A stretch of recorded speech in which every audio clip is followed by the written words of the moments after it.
Hi, babies. Grandma loves you. Reading you a book tonight called Hansel out of the stories for 4-year-olds from Hansel and Gretel. I know I've read it once before in a different book, but this is a different book, different story. So listen up. All right. Hansel and Gretel lived at the edge of the forest with their father, a poor woodcutter, and their stepmother. One night, the family had very little food left to eat. Hansel and Gretel overheard their father and stepmother talking as they lay in their beds. "If there are too many mouths to feed," said their stepmother, "we must take the children into the forest and leave them there." "No," protested the father, for he loved his children.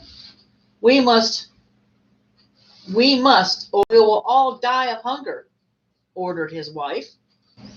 That night Hansel crept out of the house. He filled his pockets with little white pebbles and then went to bed.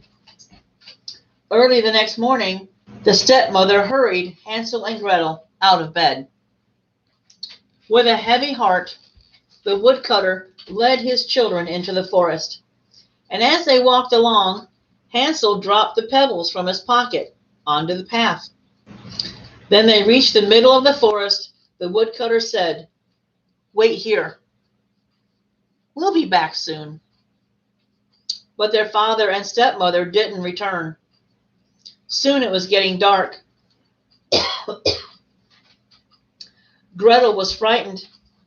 "We'll find our way home," Hansel told her.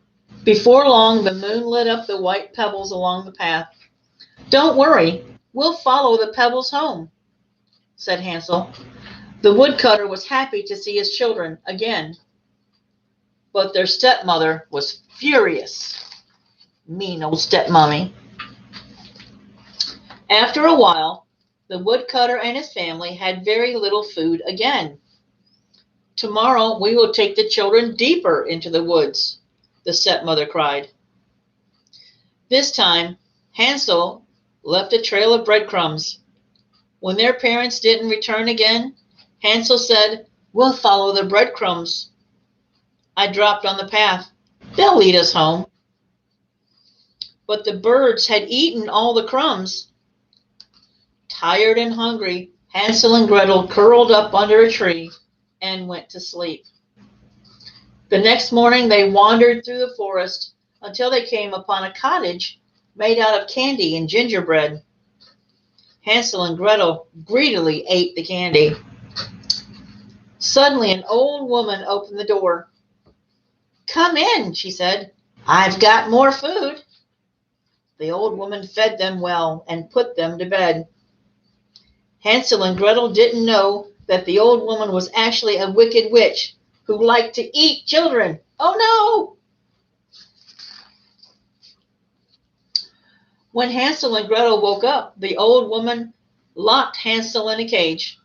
Then the witch set Gretel to work, cooking huge meals to fatten him up.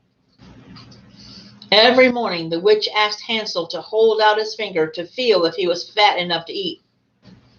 But clever Hansel held out a chicken bone instead. The witch's eyesight was so bad that she thought it was Hansel's thin finger. One day, tired of waiting for Hansel to get fatter, the witch decided to cook him anyway. Grabbing Gretel's arm, she said, "Go and check if the oven is hot enough." And she pushed Gretel toward the open oven door. The wicked witch was planning to eat Gretel too. But Gretel guessed the witch's trick. "I'm too big to fit in there," she said. "Oh, you silly girl," called the witch. "Even I can fit in there." And she stuck her head inside. With a great big shove, Gretel pushed the witch into the oven and shut the door. Bam! "The witch is dead," cried Gretel. And she set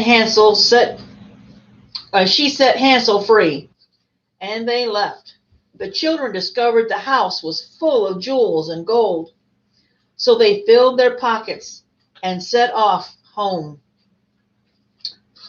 Their father was overjoyed to see them. He told them that their stepmother had left, and they now had nothing to fear.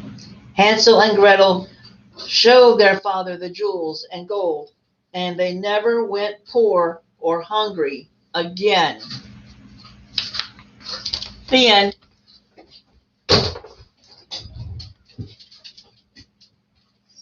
All right. Good night, babies. Grandma loves you. Papa loves you. Papa loves you. Okay. And great grandma loves you. Say good night, great grandma. Great grandma. Great grandma loves you too.